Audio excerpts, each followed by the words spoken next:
Messieurs dames, aujourd'hui si on se retrouve c'est pour une vidéo anecdote. Très content, vous savez que c'est le format que je préfère faire sur la chaîne. Et si vous êtes un ancien, vous savez qu'à chaque fois dans ces vidéos j'aime bien insérer une anecdote fausse. C'est-à-dire qu'il va y avoir genre 7 anecdotes et parmi les 7 il va y en avoir une fausse. À vous, enquêteurs, inspecteurs de renom, de déceler laquelle est la fausse. Allez on lance, c'est déjà trop long comme intro, place aux anecdotes.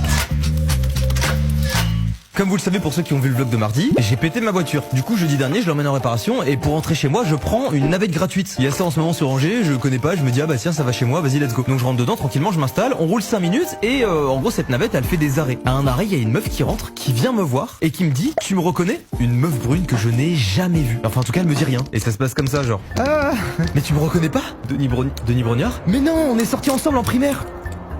Denis Brognard. On est sortis ensemble en primaire. Qui es-tu? Je ne te connais pas. Je lui demande son prénom, elle me dit qu'elle s'appelle Caroline. Eh ben enchanté Caroline, c'est la première fois qu'on se rencontre. À un moment je ne sais pas quoi dire, tu sais, je lui pose des questions, je lui dis t'as été à l'école primaire à Angers? Elle me dit non, je dis bah ok, parce que je suis pas d'Angers, je viens de Saint-Dizier, elle me fait oui je sais, j'étais là-bas aussi. Et en fait en discutant, j'avais une drôle de sensation mais je me disais c'est une abonnée ou c'est... Je comprenais pas. Je pensais qu'on me pranquait, dites-vous. Ça m'arrive des fois qu'il y a des gens qui me disent tu me reconnais pas, on a pris une photo il y a 2 ans mais là... Et en clair je lui dis bah écoute désolé je me souviens pas.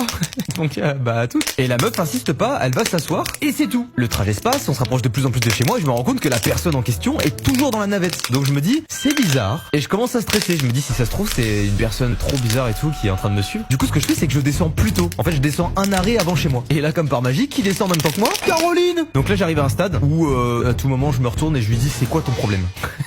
Avant il y avait des notions de politesse et tout. Là je commence à rentrer dans un mood où je me dis si tu continues je te mets une patate. On est au centre-ville d'Angers mais un petit peu excentré. Donc ce que je fais c'est que je marche un petit peu et je rentre dans le premier magasin que je vois pour être sûr que la personne ne me suit pas. Je rentre dans le magasin et elle ne rentre pas. Donc je me dis ok c'est bon, elle a fait sa vie, elle est partie, je suis tranquille. Je ressors du magasin, elle est là.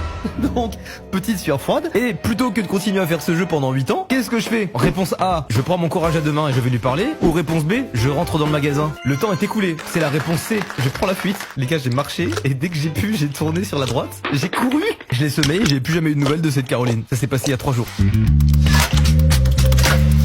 Cette anecdote est mignonne. Quand j'étais petit, très précisément au CE2, on faisait ce qu'on appelait des poésies. Je sais pas si ça se fait encore en primaire. Oh, ça y est, je deviens un boomer. Vous faites encore de la poésie en primaire? Vous êtes plus en primaire vous. Mais vous savez c'est ce truc de t'apprends une poésie par cœur, tu la récites au tableau, plus tu mets d'intonation, plus c'est clair, plus tu connais par cœur, meilleure ta note est. Et notre prof nous dit à ce moment-là, les enfants, pour avoir la note parfaite, il faut mettre de l'intention. Et moi, je sais pas ce qui me prend à ce moment-là, mais en gros la comptine qu'on avait appris par cœur, enfin la poésie, c'était un truc avec un policier, enfin un agent de police et tout. Et ce jour-là, j'avais une casquette bleue. C'est à mon tour de passer à la poésie et je dis à la prof, attendez, est-ce que je peux aller chercher un objet dans le couloir? Parce qu'à l'époque on mettait nos affaires dans le couloir. Du coup je sors, j'étais un crack. Je prends ma casquette et mon blouson. Tout le monde se demande ce que je fais, j'arrive au tableau et en fait je